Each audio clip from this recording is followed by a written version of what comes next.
I felt like, they had like, a whole lot of potential. Jay was more quiet. Jay was more quiet. But I mean, I learned that Jay was being quiet because he was taking notes. He was taking notes, observing everything, taking it all in. Because, sometimes you around and you're watching to see things to do. When Big Daddy Kane talks, hip-hop doesn't just listen, it holds its breath. This isn't just a voice from the golden era, this is one of the original blueprints of the culture. So when Kane finally spoke up, it didn't sound petty, it sounded surgical, it wasn't gossip. It felt like a post-mortem on power and betrayal. The same Kane who once opened doors for a young Sean Carter before the world knew him, as Jay-Z just let a truth grenade fly. And he didn't just hint at foul play, he implied Jay-Z climbed the throne by standing on the backs of kings, including his Jay-Z. I heard that no one really wanted to sign him when you were shopping him around the record labels. Is that true? Yeah. This was, I want to say, I don't know, 90, 91 maybe. We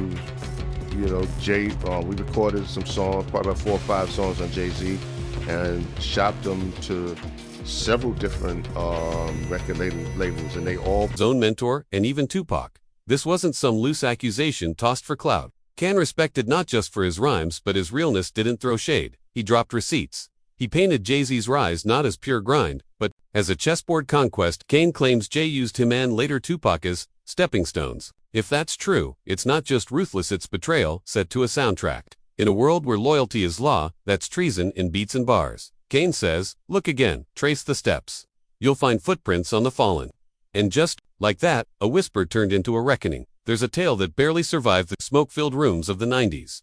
A quiet moment at an LA industry event, velvet ropes, cameras flashing, and 2Pac in a bandana, fire behind his eyes. He pulls Kane to the side, not about the feds, not about the coastal war, but about Jay-Z. Word is, Pac said something was off. That Jay wasn't just chasing dreams, he was playing the long game. Strategic, surgical, maybe even cutthroat. And Pac wasn't a man to ramble. When he spoke, it meant something. He didn't question talent, he questioned intent. So did 2Pac see what no one else did.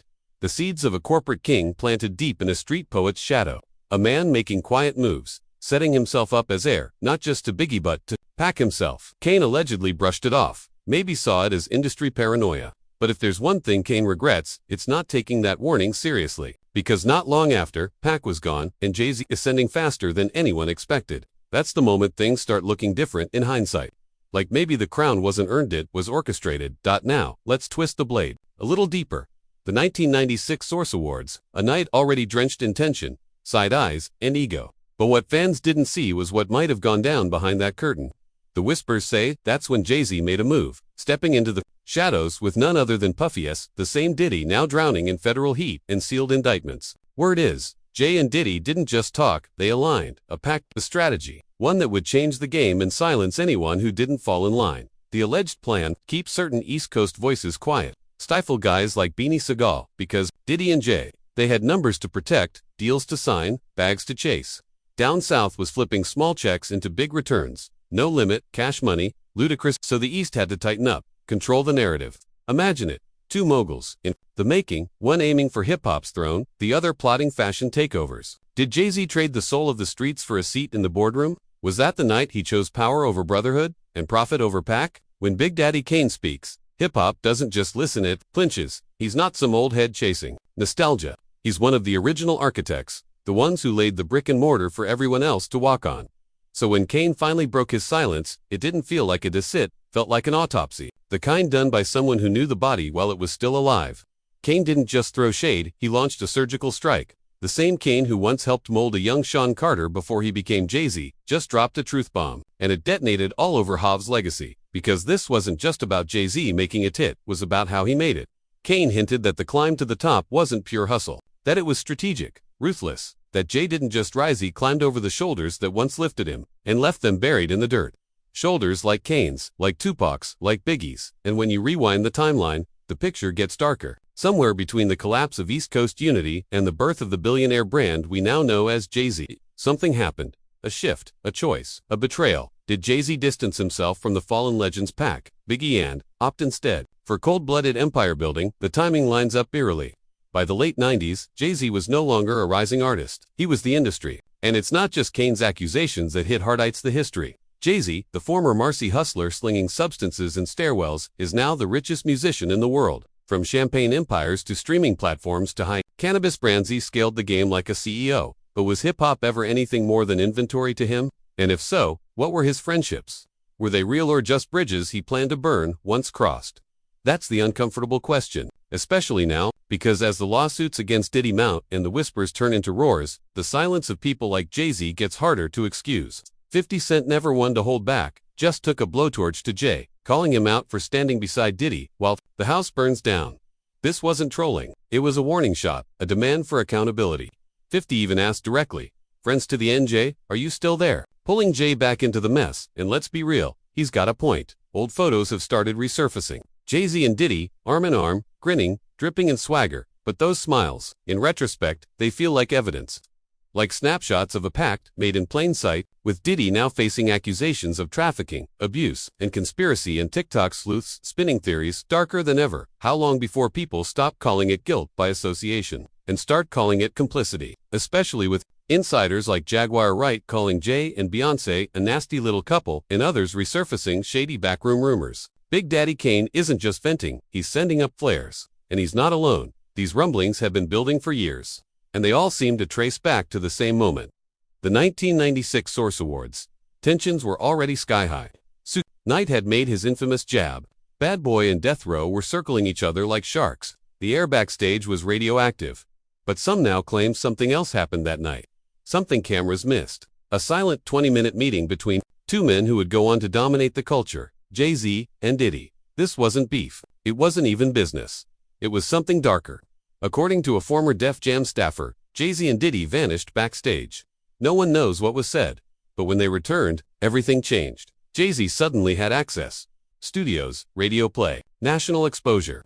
All the things an unsigned street rapper doesn't just stumble into. And Diddy, he seemed to absorb Jay like a new asset, like he wasn't competition but part of the master plan. A merger, not a rivalry. A deal made, not in loyalty, but in hunger. From that night on, their destinies twisted together. Jay's rose like a rocket. Diddy's grip on the industry grew even tighter, and meanwhile, other voices faded. Some lost influence. Others lost everything. Were these coincidences or consequences? Was that 96 meeting the true genesis of an unholy alliance, one that shaped hip-hop not through art but through elimination? Now, with Diddy facing allegations ranging from trafficking to even whispers of a role in Shocker's final days, the echoes of that pact sound more sinister than ever. And through all the chaos, beefs, bodies, and betrayal, one man stood untouched. Not by accident, not by innocence. Jay-Z. While the world obsessed over Biggie versus Pac, Jay moved in silence. Pac's war with Bad Boy was loud and explosive, but his problem with Jay, that was surgical, calculated, personal. People close to Pac say he saw Jay as more than a rapper, he saw him as a strategist. Shocker didn't trust polished smiles and corporate ties. To him, Jay-Z wasn't hip-hop's future, he was its betrayal. "They want you dancing in the club, drinking Crystal," Pac warned. In an interview, no names, but the target was clear. Jay-Z wasn't a soldier in the culture war, he was the gentrifier, a man who wore the costume of the culture while playing a game no one else fully understood. Jay-Z's new video with Nas and DJ Khaled, a chessboard drenched in occult symbolism. These aren't artists, they're architects of influence. To Pac, hip-hop was revolution, but to Jay-Z, it was empire. Where Pac bled on every track, Jay moved like vapor, visible only when the light hit him just right. Maybe that's why Pac feared him, not physically, but philosophically. And when Shocker was murdered, Jay-Z said nothing. No verse, no tribute, just silence. Some called it respect, others called it insulation, and maybe that was the point. The less he said, the fewer threads to pull. In a time when every other rapper was getting dragged into coast wars and retaliation, Jay stayed still, silent, like a man who knew exactly how the game would end. If Shocker had lived longer, would the war have come to Jay? Would he have gotten dragged into the ring like Diddy and Biggie? Or was Pac taken off the board before that final move? Jay once said, "I never met 2Pac, nothing personal." And that became his shield. No connection, no grief, no comment. But in hindsight, that silence isn't neutral, it's tactical.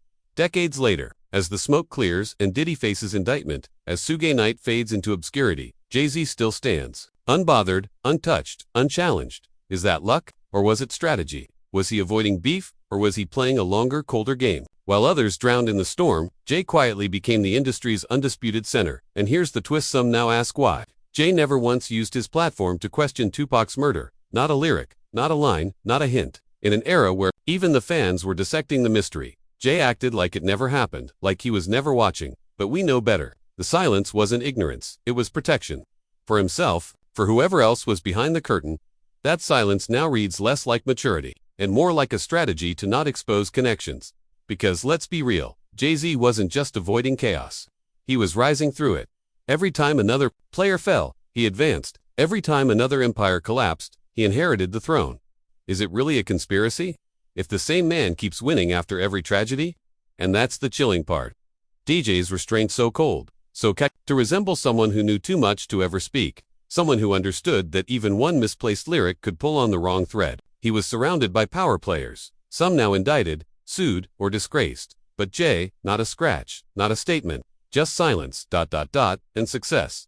That's the twist nobody wants to admit. Jay-Z's silence. It might have never been about might have always been about confidence. The kind of quiet that doesn't scream innocence, but moves so calculated, not even shadows can cling. Because let's be real, the loud ones, they got raided, humiliated, erased. Jay didn't yell. He watched. And when the game board cleared, he wasn't just still standing, he was sitting on the throne. Now fast forward to the present, and silence is still the strategy. Diddy's empire is collapsing under the weight of lawsuits, victims, federal investigations, and old sins bubbling up through the surface. The tapes, the freak-offs, the accusations, they've turned his mansions into crime scenes. But Jay-Z, nowhere near the mess. No statements, no defense, no denial. Just quiet power, watching the storm from a safe distance. And let's not forget this is the same Jay-Z who got his ass whooped in an elevator by his own Solange didn't miss, and the internet didn't step in. Nobody flinched. Fans laughed and moved on. Even 50 Cent, who never bites his tongue, took shots at Jay, mocking his silence and asking, "Jay, you still there?" But behind that jab was a much colder question. Was Jay just an innocent bystander, or was he riding shotgun the whole time?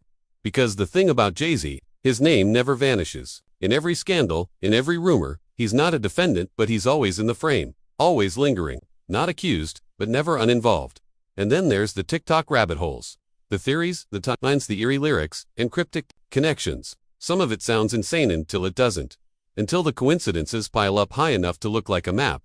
Jaguar Wright, once inside the Carter Circle, now calls them a nasty little couple. She says she knows victims. She says she knows secrets. But Beyonce hasn't denied a single word. That's not silence out of class, that's silence with weight. And then there's the darkest whisper of them all, that Jay allegedly set up Aaliyah's doomed flight, using Hype Williams to get her out the way, all to clear the path for Beyonce. So now Jay-Z isn't just a mogul, he's a myth. The man who built a billion-dollar name from Marcy Projects to Madison Avenue, who married the most powerful woman in music, who leveraged every deal like chess pieces while leaving no fingerprints behind.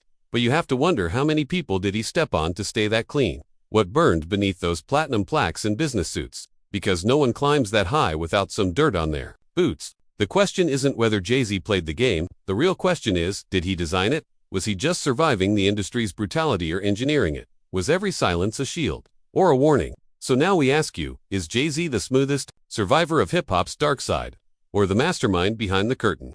Stay curious, stay sharpened, never stop asking questions.